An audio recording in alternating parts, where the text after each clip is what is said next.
செவி கொடுத்து என் சத்தத்தை கேளுங்கள், நான் சொல்வதை கவனித்து கேளுங்கள் என்று எழுதப்பட்டிருக்கிற வேத வாக்கியத்திற்காக எங்கள் தேவாதி தேவனுக்கு கோடான கோடி ஸ்தோத்திரங்கள் உண்டாகட்டும்.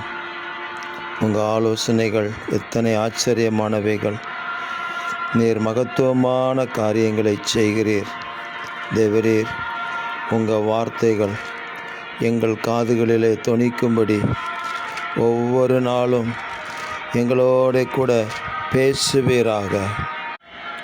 கர்த்தர் எங்களுடனே சொல்லுகிறதை நாங்கள் கேட்டு இந்த உலகத்துக்கு அறிவிக்கிறதற்கு கிருபை தாருங்க. விடுதலைக்காக நன்மைக்காக காத்திருக்கிற ஜனங்களுக்கு மத்தியில் உங்கள் வார்த்தைகளை சொல்வதற்கு தேவ ஆலோசனை எங்கள் மூலமாக வெளிப்படட்டும். எங்களை அபிஷேகத்து ஆட்கொண்டு ஆசீர்வதித்து வழிநடத்தி ஜெயம் தருவீராக.